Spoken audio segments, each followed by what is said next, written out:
In the spirit of inclusion and Indigenous sovereignty, we want to begin our time together with a land acknowledgement.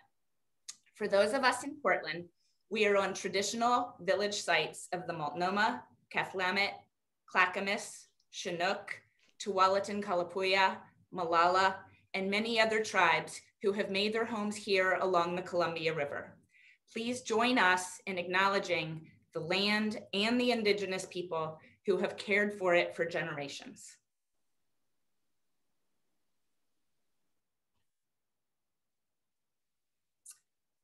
Thank you. I am Lori Eberly, and I use she and her pronouns. I am a licensed clinical social worker and the founder of Radius Executive Coaching and Development, where we specialize in workplace mediation, trauma-informed leadership, and psychological safety. This series was developed last summer in response to the need for pandemic leadership and managing remote teams in particular. Every month, Radius and 52 Limited bring you experts to improve emotional intelligence, trust teach building skills, and enhance belonging at work. Now I'd like to send it over to my amazing partner, Elaine. Good morning, Elaine. Good morning, everyone. Hi, my name is Elaine Shah. I'm the Community Engagement Manager at 52 Limited. Please bear with me as I had dental work done on the side of my face. I'm really excited about being here. I'm really excited about hosting Katie and Marcus. They're such wonderful people. When Lori offered to collaborate on this Cultivating Psychological Safety series, I definitely jumped at it. As a local boutique staffing agency, we are partners to many clients that are kind of trying to find their way, especially now, post-pandemic, on how to work well with their employees, how to create cohesion, how to create collaboration, and how to create safety at work.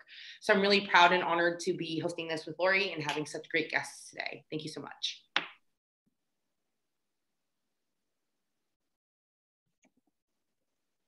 Lori, you're on mute. Mute. Oh, it's like I haven't been doing this for a year. Dang it. Before I introduce these two fine folks, I'd like to clarify the format we're going to use today. Katie and Marcus will present for about an hour and will formally take questions around 12:40. Please add your questions to the Q&A option, not the chat box. It'll make it easier to find them at the end of the program. Elaine will be scrolling through the chat box throughout the event. We want you to feel really engaged as an active participant. Please note that today's presentation is being recorded, and we will stop recording during the Q&A to help protect your privacy. It is now my immense pleasure to tell you a little bit about our speakers. Katie Augsburger, she, her, is a Black woman from rural Oregon who has been creating and implementing successful human resource programs for over 15 years. Her work has helped organizations win Oregon's Best Company to Work, Fortune Magazine's Most Flexible Workplace, and Fortune Magazine's Top Consulting Firms, among others. When not advising clients, you will find her pushing her thinking through speaking, podcasts, and writing engagements. Katie has a Master's of Ed in Curriculum and Instruction, as well as a BS in Sociology. She is certified as a Senior Professional in Human Resources, an SHRM Senior Certified Professional, and Certified Compensation Professional as well. Welcome, Katie. Marcus Carter is an organizer, teacher, and catalyst dedicated to transforming the cultural, material, and systemic conditions of our workplace and society. He is engaged with various equity, justice, and liberation projects locally and nationally. He is currently a board member with Portland Workplace Alliance, Free Geek, and Oregon Entrepreneurs Network. Welcome, Marcus. Two of you can take it away. Yes. So first, Lori and Elaine, appreciate all of the labor y'all have done and continue to do for this series. Katie, I don't even remember at what point last year we got the invite, like, hey, would you be willing to do this? And I think both of our responses was like this is so far away. In July? I probably, yeah. Why not? We're in a pandemic. We don't know what we're doing tomorrow, you know, like we're just like, sure. And so for us to be here now, you know, live, you know, if you will, it's like, wow, y'all pulled it off. So hats off to y'all for that. I guess, you know, just in terms of brief intros, it might be important to share a little bit more about me as well as why we thought of this topic for today's discussion. And so, yeah, in the short term, I'm Marcus Carter, he, him. The titles I think I care most about, not I think, I do know I care most about is, being a father to Jordan and Lauren, being a partner, to my wife, um, the organizing work I do, and then of course the work I get to do with the great folks over at Cinder, where we offer staffing and DE&I services. We also have our monthly calls and things of that nature, connect conversations. So definitely ask that people engage in that. But more importantly, I say, I'm a Black man who gives a damn, right? Like, this conversation Katie and I are having, like, this is an average Tuesday, and so I don't want anyone to think like, oh, this is, super profound or so insightful. It's like, this is consistent. There's many people on the call today that I've seen in the chats. Like, we've had these conversations, whether they were 15 minutes, 30 minutes, 3 days, 90 minutes, like, this is the space, I try to occupy and live in. And so, when we talked about what topic should we address, a couple of things came to mind. One specifically was that, anti-racism it's a trending topic, right? Coming out of last year. It seems like the anti-racist critiques skyrocketed with the reemergence of the Black Lives Matter movement. And yet somehow they were also vague with the racist attacks against Asian communities earlier this year and last year. My second level, response for why this conversation was just a deep anger for some of the, performative postures people are taking as it relates to anti-racism, the symbolic gestures, or just, the rhetoric, right? And think of, your retail shop, strip mall, or boutique store that has like its Black Lives Matter sign, yet would instantly call the cops on, someone Black, right? And so a place of anger. And then, the third sort of response for me in like why this conversation is important, or why bring it up, is wanting to depart from really the mainstream, like, intellectual project of anti-racism, right? It's like, well, why is it marginalized or racialized groups aren't actually receiving the material changes that the rhetoric, discusses? And so there's a misunderstanding of what race in racism, is. People are engaged in liberal or progressive discourse that feels somewhat like the civil rights movement. And here's what I mean by that. What happens after laws are signed, right? Like, in some cities, major cities, we're more segregated than we were then, right? And so, like, it has to be more than just sign a piece of paper, or, again, this intellectual project. And so, how do we create some distance from that? Last but not least, it wouldn't be me if I did not call out that last Friday was Assata Shakur's birthday, right? And so, if you're into your anti-racist reading list, hopefully you're digging into that autobiography.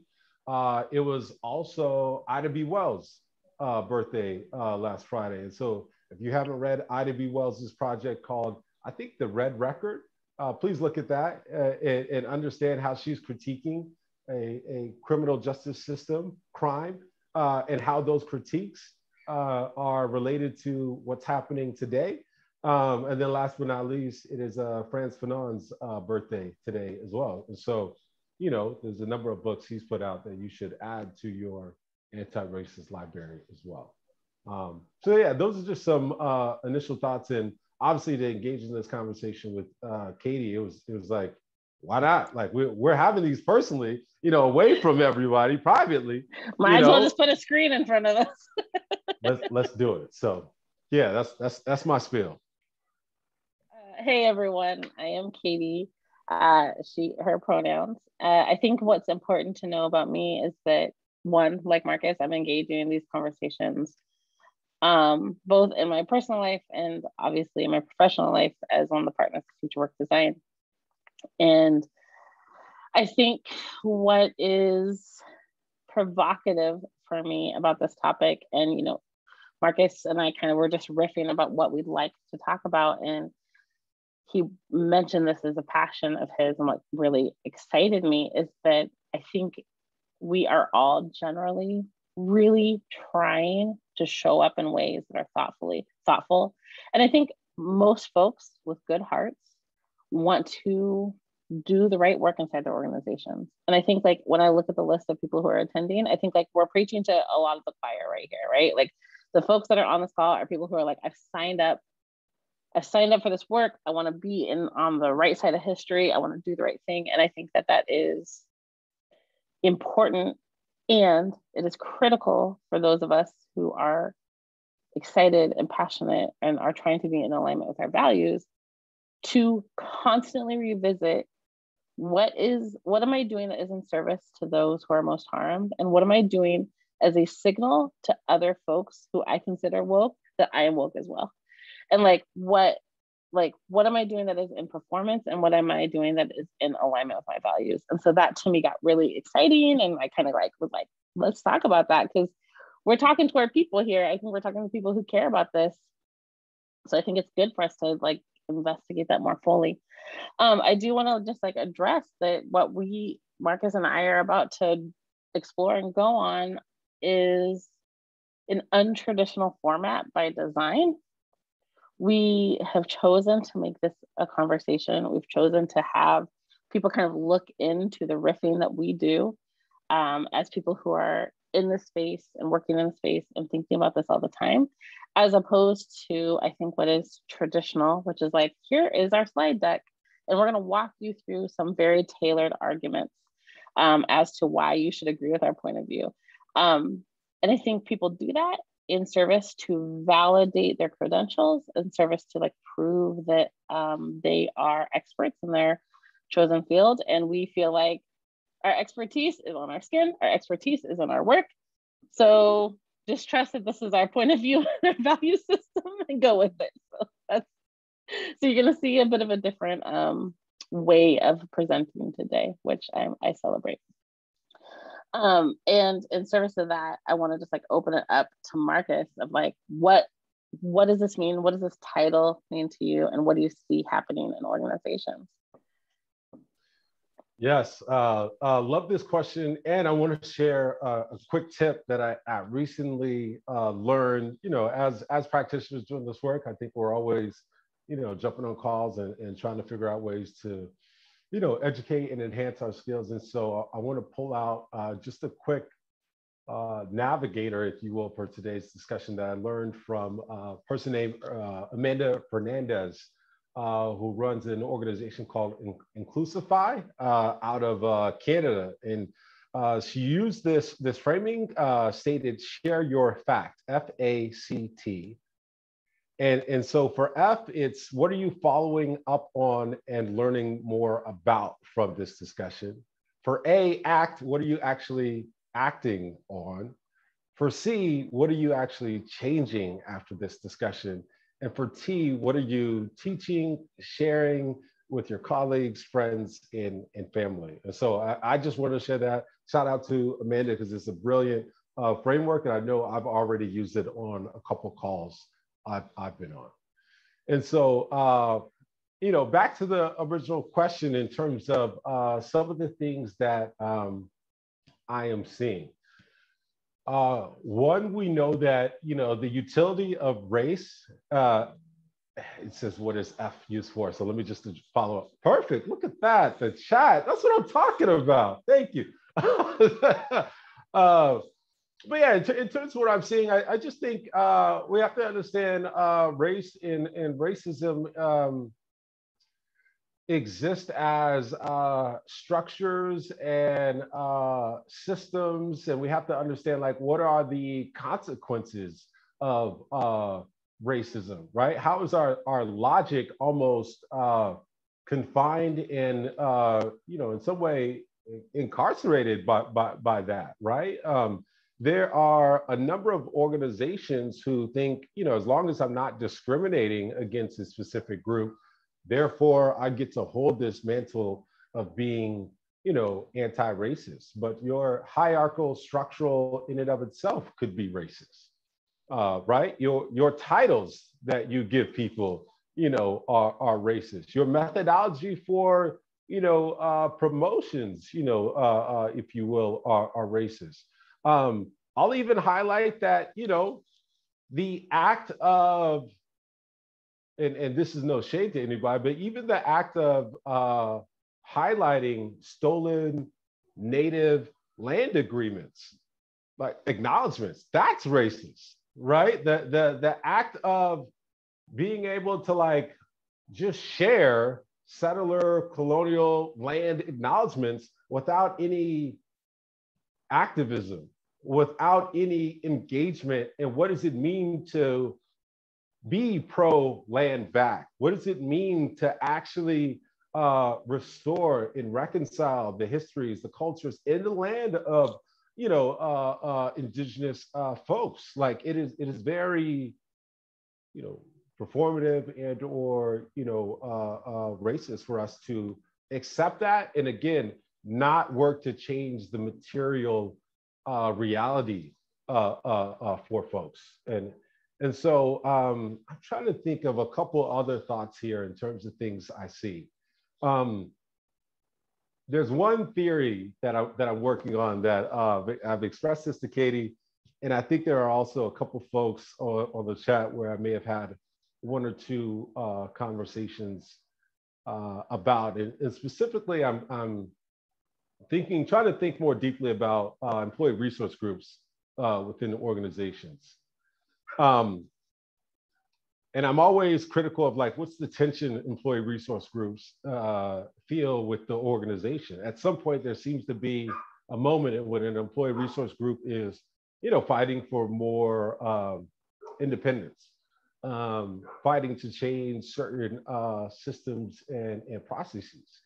And so, in many ways, I think these employee resource groups, the engagement or arrangement with these organizations, they act as colonies, right? And with a colony, you have to use the governance, the currency, if you will, of the quote unquote mother continent in a sense, right? And should you act out, we'll send a representative to make sure that you kind of use these tools, these frameworks that works in service of, the mother colony, or continent, if you will. And so, it makes me critical of like, what's the impact of an employee resource group that can't change systems, processes, and fundamentally consider what does it mean to redistribute power at an organization, right? That's another thing when we talk about what are some of the errors we see in anti-racism. It's like, if we're not addressing the redistribution of power,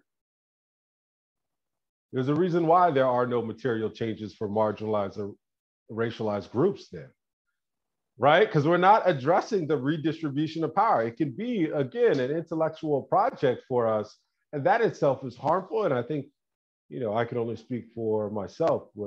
I'm tired of that, and many people of the diaspora and other parts are tired of that as well. And so, yeah, I'll pause there because I feel like I can go on and on, but curious, that's what I love. your thoughts.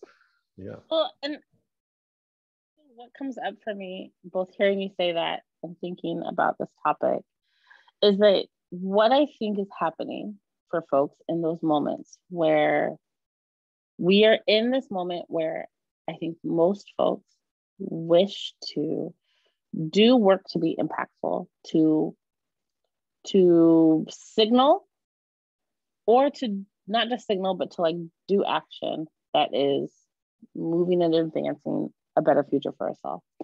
And I think that when you're saying, Marcus, about like land acknowledgements or ERGs, in my mind, it is, I am doing something, or I'm signaling to you that I am in alignment with my values without necessarily, and I'm not saying all folks do this, but certainly a lot of folks, many folks, is not unpacking then what am I doing besides the saying? What is the thing that I am willing to disrupt based on what I've said? And where I think that comes from is this idea that like stating our values is easier than living our values. And that I think a lot of leaders have this pull inside their organization to signal to their employees that they are here for them, they support them, they are, championing them, and that they value diversity, they value equity. They're willing to make the public statements that this is something we care about, but neglect to focus their energy or intention on anything but recruiting folks into the organizations, anything but like stating like we're gonna put some support to an ERG group, not really investigating like what does it take to grow and develop folks? What does it mean to share power? And like what do I have to, as a person from the dominant culture, be willing to give up or renegotiate in order for that to happen? I think we want to rest on the things that are easy. And I think that the things that are easy are often these big stated values, as opposed to like, then what the hell am I doing behind those stated values? And I think what I see is majority white organizations feeling very self-congratulatory for these small victories, or even moving some work related to equity without actually listening and doing repair. And I've had many clients over and over again where they are so focused on the future of like where we want to go. We're going to do land acknowledgements and we're going to do ERG groups and everybody's going to have their pronoun on the bottom of their email. But when I stop and say, you've created harm with this group of people, and part of this work is tending and repairing that harm. Part of this work is having conversations that are uncomfortable. That feels like a bridge too far. And so for people to like make the connection that equity work isn't just forward looking, equity work is also about like, how do we tend to the harm and unpack the things that we have done and how we show up, and like, how do we actually make the things that we're saying align to our actions? Yeah, plus one to everything you're saying. And I love that word about renegotiating, right? Like a lot of organizations think, they don't have to, again, renegotiate their ideology, their systems, their structures once they try to, build this journey of becoming anti-racist. And that is a significant part of like, how do you actually renegotiate these things? And this is kind of off the top of my mind, making me think of a conversation I had with a group last week or maybe the week before. And once in a while, people are still using that methodology around blind resumes, as a way of hopefully attracting more, diversity, if you will. And for folks who don't know, I believe some of the methods of blind resumes are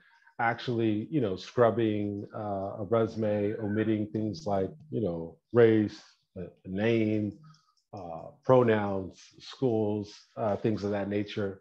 And the way that has always rubbed me, so to speak, is thinking of our nation's history, right? And so like, if we're going to talk about race and racism on our journey to being anti-racist, we have to think of what is the practice of bringing enslaved Africans over here and erasing their name, not caring about their ethnic group, not caring about their culture, right?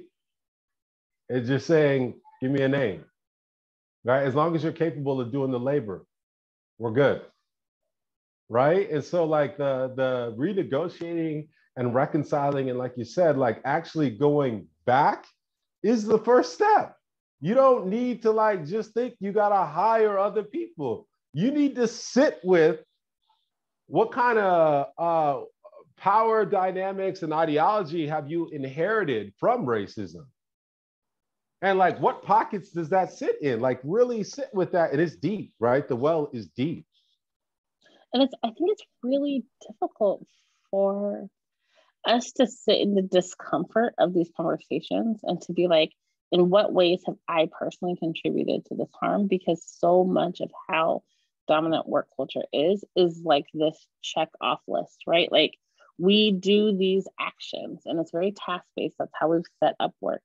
And this type of work, equity work inside your organization, is antithetical to that practice. It's completely different type of work. It requires us to renegotiate. It requires us to be in discomfort. It requires us to relationship build and to like take the thoughtful time to have conversations. And I think where I find organizations not living their stated values is when they're so in a hurry to do the signals, to move, to like, great, we've got a recruiting plan. Great, we've done these things. And not actually sit in the discomfort. It's like, who is impacted by my actions? What have I done in the past? What has our organization done? And all of these things, ERG groups, blind resumes, all of this stuff, in my opinion, are not inherently problematic in that, like, I think it's important to acknowledge the land that we're seeing. I think it's important to have space for Black and Brown folks that are supported and resourced by the organization. And it is also true that those are insufficient interventions. It is also true that they are used poorly in many organizations. It is also true that it is sometimes done as a performance as opposed to actual meaningful work. And so for people to be okay with the duality, because I think that's also part of this work, is being comfortable with the duality of something being both a step forward and an insufficient step. Hey, Katie, in regards to ERGs, we had a question come up, and I thought it would be appropriate to address this question now as opposed to later. Within organizations, do you have thoughts on an ideal structure for them, if that even exists, right? If we want to create an agency or a voice and the ability to inform policy, what has to exist to help groups navigate the source code of that power? I do have thoughts and feelings about this, obviously. And Marcus, I'd be very curious to hear yours, because I bet they're different. Like, I think because the work we do is different, I bet these answers might be different. And choose your own adventure, right? Like, you get to decide in your organization what's right. But for me, I think ERGs are helpful, important for community building, but they can be insufficient for advocacy if that's the only way for folks to advocate inside the organization. So to be very crystal clear about what the ERG is tasked with and tasked for, what their responsibility is, and how is the ladder for them to get resources and information from the organization. So I've seen it work really well when there is some type of governing body between leadership and the ERG, which is like a multiracial group of folks that can vet where resources go, can vet how conversations are laddered up or laddered down, that the ERGs are not made in isolation. Because to Marcus's point, it becomes this like very problematic, like, I'm trying to really be thoughtful of my words because I'm like, oh, I could say something that I like and not take back, but like, it can be like this very problematic stream of like, how do I dole out resources to this group versus this group to this group? And to realize that this is part of a holistic system, that ERGs or equity teams or an equity manager, all of this stuff has to work in tandem with each other to provide support to folks. They cannot be working in isolation. And so if you're not clear about what the ask is of that group, you're setting that group up to fail, and you're probably going to under-resource or underutilize that talent on that team. Plus one to that, and I'll be short in that, how to utilize an ERG and or give an agency to actually redistribute power within an organization. Like I'll continue to echo this, but we can't have anti-racism and not disrupt the status quo. Like that's why anti-racism exists. It's fundamentally to disrupt the status quo. And so if there is any notion of that, and things are going along as they always have. Again, the structures, the systems, the beliefs in place, it is not anti-racist. And so, you know, again, thinking about ERGs and their ability to actually redistribute, power and resources is essential. Otherwise, again, I use the analogy of them being a colony because that's what colonies experience, right? And unfortunately, when you visit any number of colonies, it's like, well, the same group of people seem to be fighting these oppressive forces, right? We can think of all the large companies where we're like excited to like, wow, we saw their ERG do this. You know, I know one company, I won't call them out, but they raised the Pan-African flag, you know, last year or the year before. I thought that was a dope gesture. But then now there's just mass strikes. Then I'm like, who's the part of the strikes? Oh, Black folks who look like me. Wow. The symbolism sounded great, looked great, was phenomenal, but the actual material, you know, concerns of people not being met. Yeah. And if your ERG groups are support groups only, then make that explicit. But if your ERG group is to help drive the advocacy for folks that share that identity, then are you paying them for that labor because it's an improvement to the organization? Are you resourcing it? Are you taking their concerns seriously and having a feedback loop? Like, to be really clear and intentional, because what I think is most frustrating in this work, to Marcus's point, is like, you can say all day and night, like, this is the things that we care about, and we're supported, and we are gonna raise the flag and do these exciting things for this group. But if like your actions aren't aligning to that value, all you're doing is harming folks. You're continuing to replicate systems that are oppressive.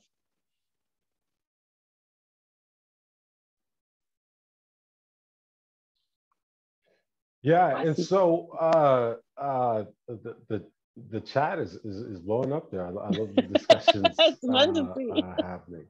I will say though, just on a slightly different, you know, pivot in terms of what we're seeing in the organizations is I feel like and again, I'm not throwing stones. We're just making observations here of what we see. In some ways, I am critical of how much attention and focus we can give on like the whiteness in the workplace, and whether or not that feels like a placeholder for the work. Right? Like that in and of itself seems to be the only investigation and or dialogue of whiteness in the workplace, right? And so speak more about that. I'm curious more about what you mean by that. Let me think here. You know, there's a great quote. I believe his name is Charles W. Mills. He has a book that, you know, if I'm honest, I've probably gotten halfway through, and it's called The Racial Contract. And he says, whiteness is not really a color at all. It is a set of power relations, right? And so many of these anti-racist organizations haven't investigated, you know, the power relations within their group, right? They look at a worksheet that talks about whiteness, and as long as they can dance around that, then they feel like, you know, they don't fit the description. And pardon my language, but there's many ways to commit a crime, right? Think of Nicole Hannah-Jones and what she just dealt with, right? That like institutional racism, picture perfect example of what she was dealing with. And could we look at a worksheet and necessarily unpack all the nuance she provided in her letter, right? All the little different nooks and crannies are like, wait, you had this one person making decisions that held me back. And so again, the investigation into whiteness, I just feel like has to be deeper. How do we understand how whiteness transforms, right? How it tries to hold the power of other structures, right? And how harmful that is. Sorry, I'm having this internet lag, but I think Elaine also just floating between us. It's so interesting, Marcus, hearing you talk about this, because like one of the things that been coming up for me listening to you talk and thinking about this topic is that when we start to have those conversations about whiteness, and I think when we start to deepen this work in organizations, that discomfort that folks have in like these provocative conversations, the discomfort of like challenging what can the ERG group be, what is important and unimportant in talking about settler colonialism, all of these things create this level of discomfort we're so unaccustomed to having at work and bristle at. And we, of course, cannot make headway into this topic without doing that. But what I see most often is organizations start to get into this work and recognize they're like, yep, I know this is going to be uncomfortable. Yep, I understand. I am signing up for this. I am ready for this. I know it's going to be slow. I know it's going to require a lot of conversations. I know we're going to have to talk about white stuff, whatever that means, but I'm ready for it. I'm here for it. Like I bought a t-shirt. I'm ready to do this. And when we actually start to get uncomfortable, when we actually start to say, this is going to require you to shift your behavior, regardless of your identity. You will have to shift how you are showing up. You are going to have to do personal work in combination with work that is going to happen inside your organization. That is when I see this work stopping or rolling back. And so part of what I am hoping for people on this call is they're hearing these things and hearing things that I think are probably challenging their own idea of how this work should be done, or feeling like, well, this is antithetical to some of the things I'm saying in my practice. Is like the discomfort and the challenging is part of this work. If you cannot sit in the discomfort and the requirement for you to unpack and rethink each step of the way, this work will not move forward. Like the discomfort is part of the muscle building. And we accept that with like exercise or with other things of like, yeah, it's going to hurt a little to learn how to do it. You're going to fall off the bike a few times in order to learn how to ride it. But when it comes to this work, when it comes to talking about race or racism, we're like, that is too hard to do. And to be really crisp about that, I'm speaking about white folks, particularly white folks that hold positions of power, where it's like, this is too painful. I'm pulling back from this work. I refuse to have conversations that are going to require me to shift and be different. And I feel like even in this conversation, that is what we're asking. Yeah, and it's like what's related to this, the sort of examples that come to mind is that people have to shift who and what they consider as the expert, who and what they consider as the best practice. From who? Who gets to determine that, right? I've been in those conversations where, we want to create a culture separate from, whiteness. And then the moment we offer a new framework, the conversation pulls back to whiteness by saying like, what examples? Where's the data? What experiences?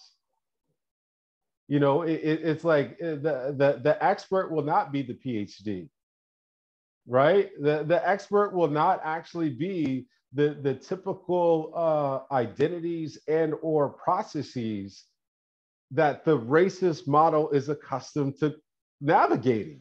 Oh, Marcus, I'm just like, I had this like little moment where my head kind of exploded because, I'm sorry to like just jump right in. No, go ahead. But I had to.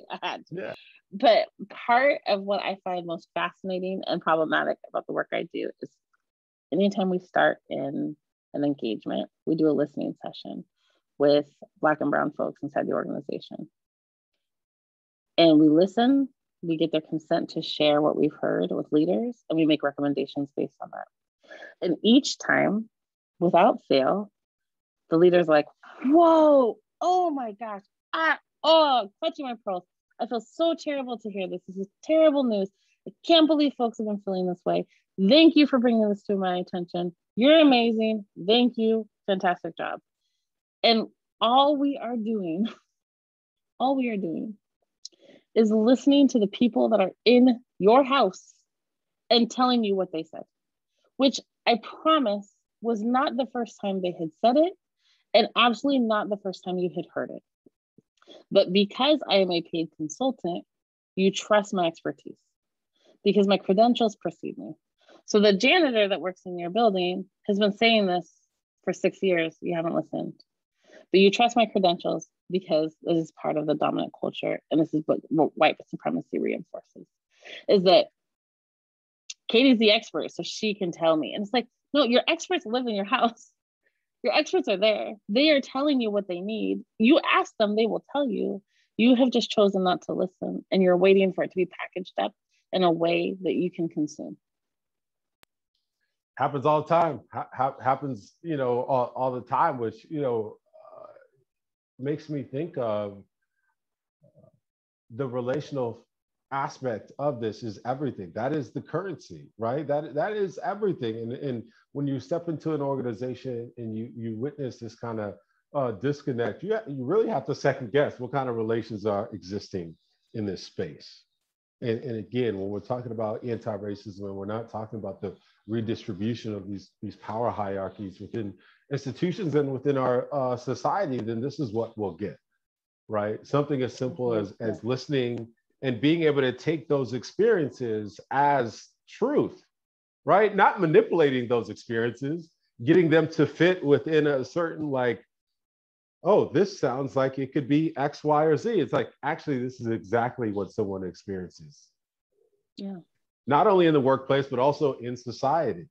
And so, I love you highlighting that example. And I think so often, like, if you truly have not heard this from your staff, then what have you signaled to them that you are not safe for them to share that to you? Because my hunch is if you are a safe person for them to share that, they have told you and you have chosen not to listen because you do not trust their expertise, because what you think they're asking for is too hard, because you do not believe their experiences. But if you are not hearing anything, you're sending completely different signals because no one is trusting you enough to tell you. And so what is frustrating to me, and also joyful, because like I find the ability to amplify voices in the margins to be a joyful act, but it also a deeply frustrating act because it is indicative to me that people are not getting heard, even though they're in your organization. So if there is homogeny in your organization, you have designed it to be homogenous. If people are not being heard in your organization, you have made the choice not to listen. To unpack what is happening behind the inaction or action so that you can get curious as to what is happening there. Well, everything you're saying just reminds me of, working with organizations who are trying to get to, an anti-racist ethic, and yet there's so much assimilation, right? Like these two things are not going to be in alignment.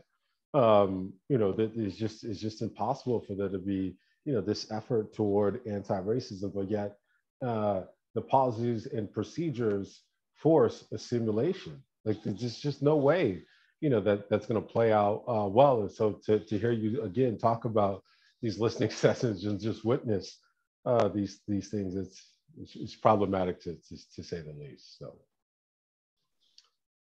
let me. Oh, go ahead, Marcus. Go ahead. No, go ahead. I was just like, I'm trying not to like hit the Q&A button, but like I really am curious about the questions. And so like I do want to make sure we have space, and I think Lori and Elaine are watching that, but I'm like, I see the numbers going up, so I just want to. Well, we can take a look.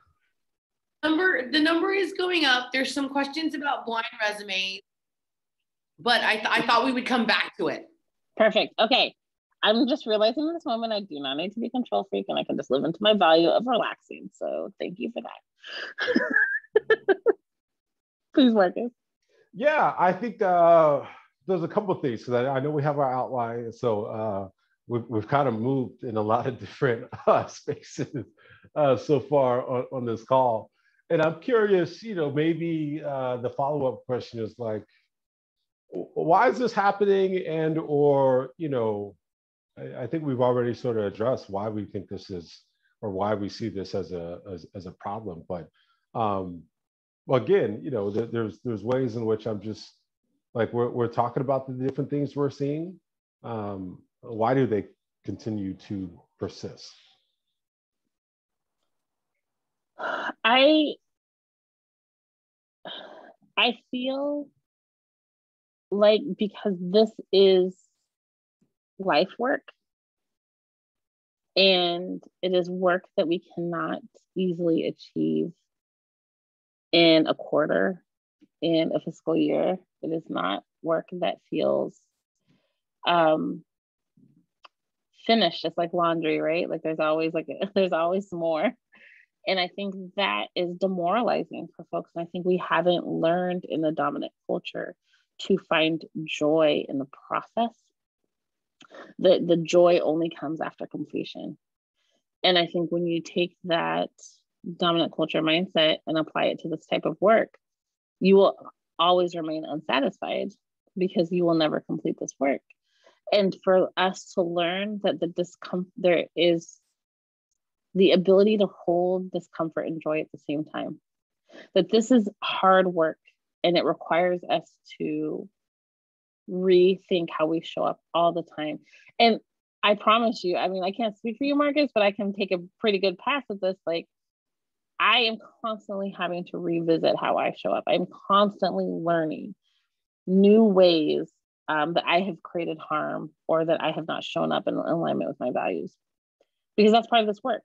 And if I am just sitting always in the fact that, oh, I'm terrible at this, like that's not actually advancing this work. Part of this means I accept it and repair, and I find joy. I find joy in the learning. I choose to see that feedback on how I show up as a gift that people felt safe to give me. Like if you can learn to find joy in this process, you are actually going to find the ability to actually make meaningful change in your organization, as opposed to seeing this as painful labor.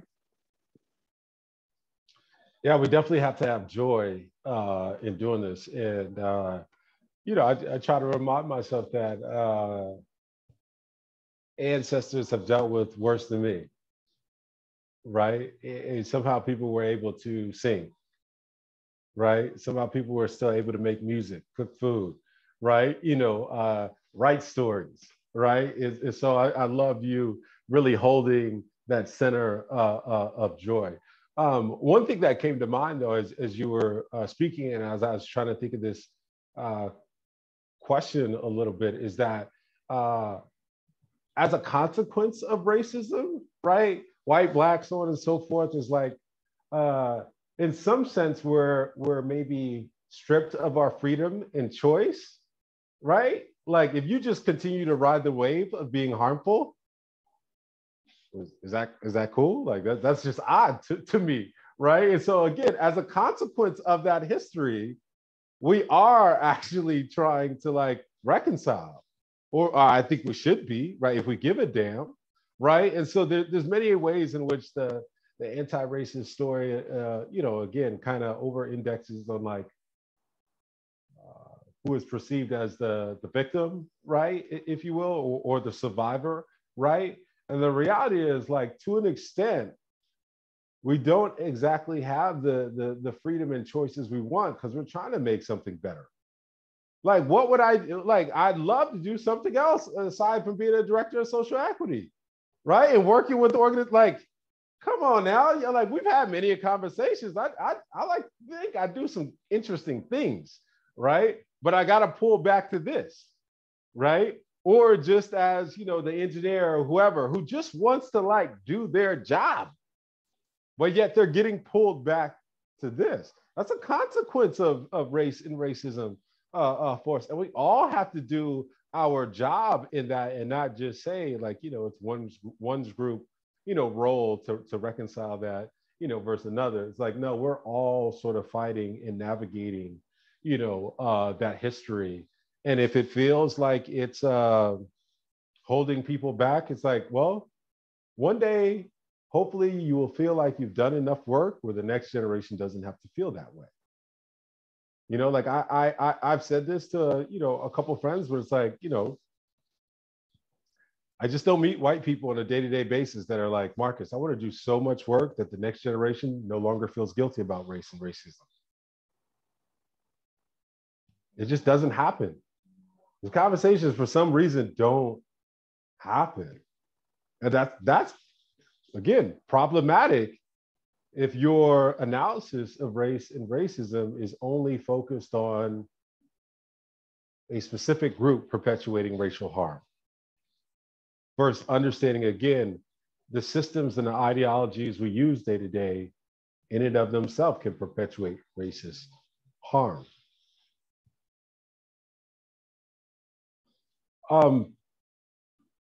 Let me just double check here and see. I just had to take a deep sigh and just like soak that in. Thank you.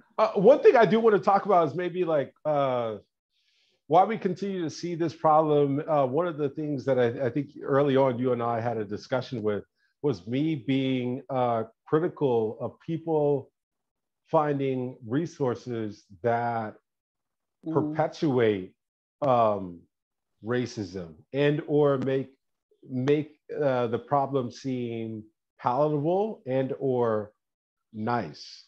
And so an example I was giving in one of our pre-calls is that a lot of people love to recommend what's on a bestseller list. You know, and I think the analogy I said is, you know, if I don't like blueberry pie, I'm not going to sponsor blueberry pie. And so no disrespect to people who have been on bestseller lists, but when everybody can know word for word what Ibram Kendi says or others, right?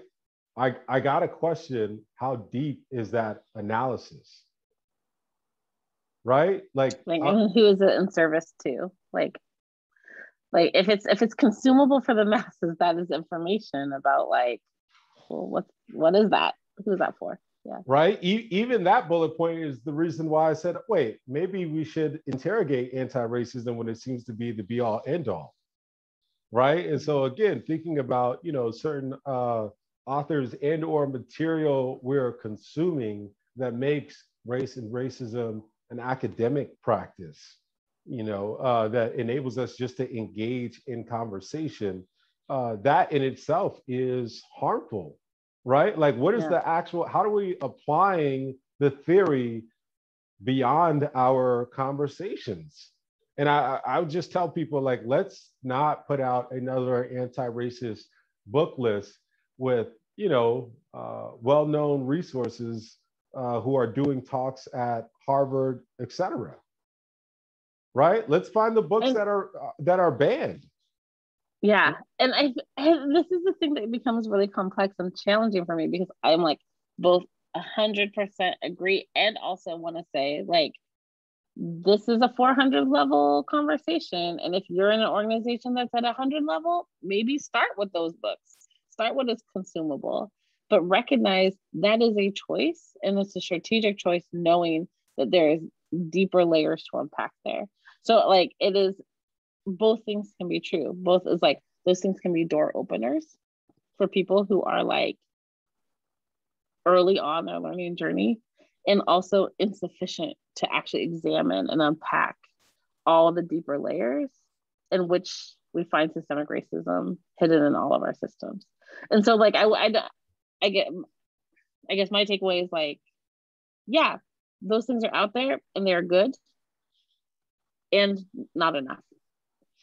Yeah, no, and I love you highlighting that. You know, it can be an entry point. Don't stay there, right? And maybe, you know, I'm a little bit more jaded, and you know, I would say people stay there, right? They you know, all the different lists. They're reading it, and I'm just like, what are you gathering from that? How's that creating a different, you know, consciousness and or affecting your decision making moving forward? You know, if you will, like what content is actually, you know, this is an overused term, but like what is actually radicalizing you? We could read bad stories over and over again. We could understand that, you know, the history of Oregon is not going to be separate from the history of our country, right? And so like, where's the intervention there?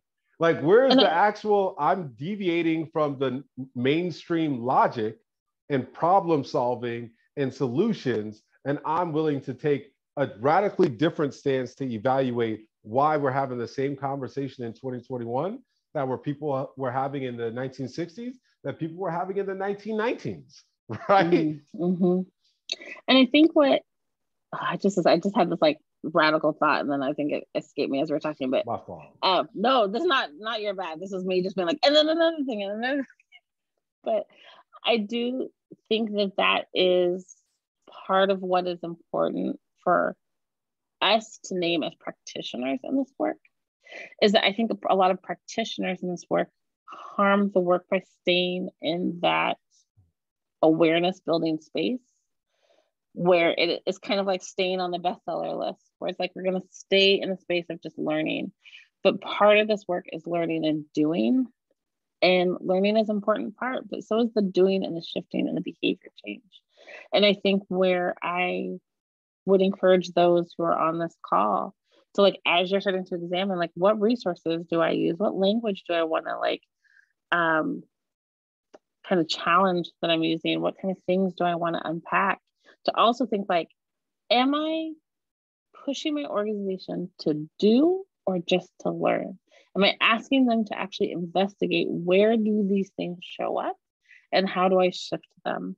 As opposed to just kind of consuming, because I think so many, specifically white-bodied folks, will spend so much time in the learning. Well, I'm just going to like read another book about this. I'm just going to go deep on another documentary. I was like, great, and I'd love you to use some of that time to talk to your HR department about, like, what are their policies and practices that are upholding white supremacy culture in your work.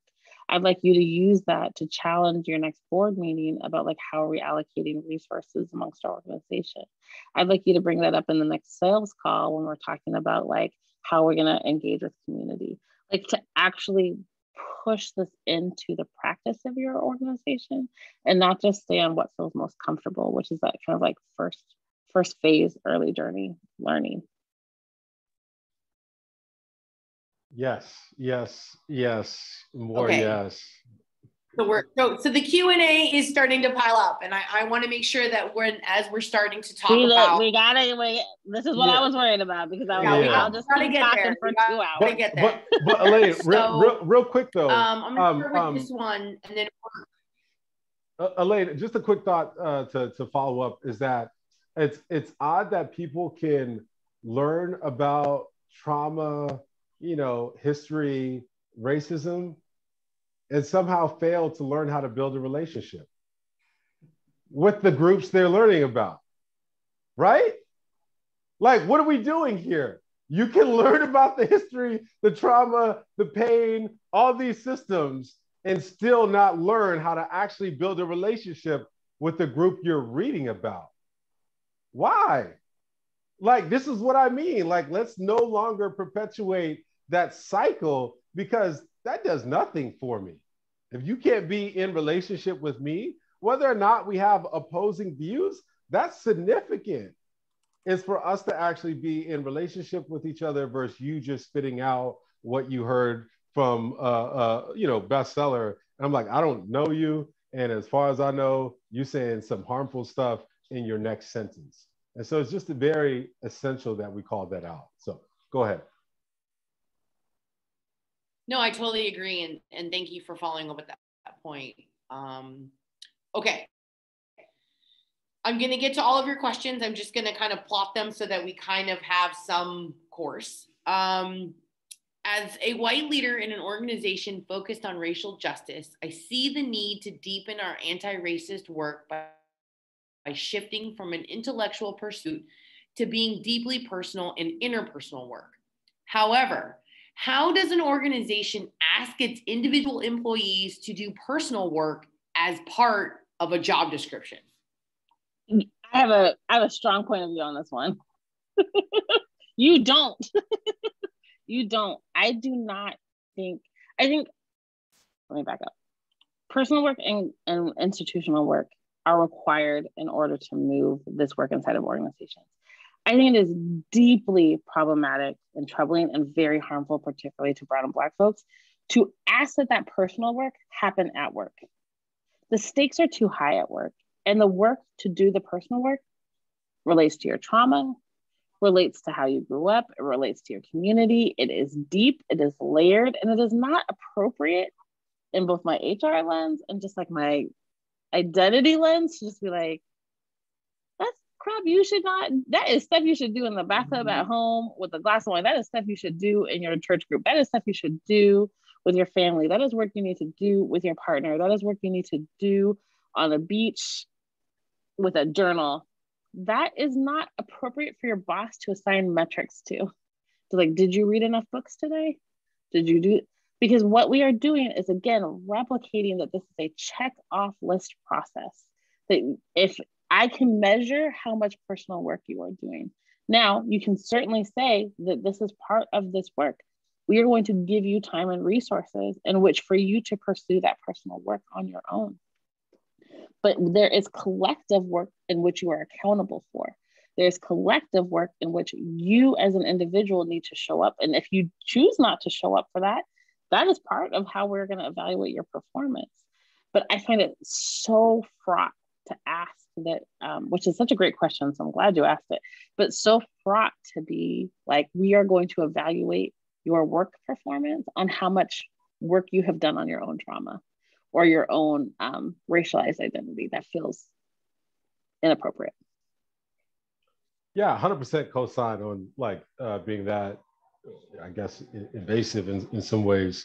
And, you know, what kind of work are organizations doing around anti-racism that is not going to personally affect people, right? That just seems like that wouldn't make sense, right? Like, again, I think what Katie is highlighting is like the specific, like, let me measure your own personal impact, but the way in which the work is presented and how people are working through it, it should always trigger and ignite a personal journey of like, again, what ideologies have they held close that actually created harm, you know, within the workplace? Yeah, people are going to think about that, right? These policies and practices don't exist on their own. Like, we're responsible for perpetuating those things. And so I kind of took that question as like, what kind of training is taking place in which people aren't grappling deeply with how they're showing up, you know, day to day. Mm-hmm.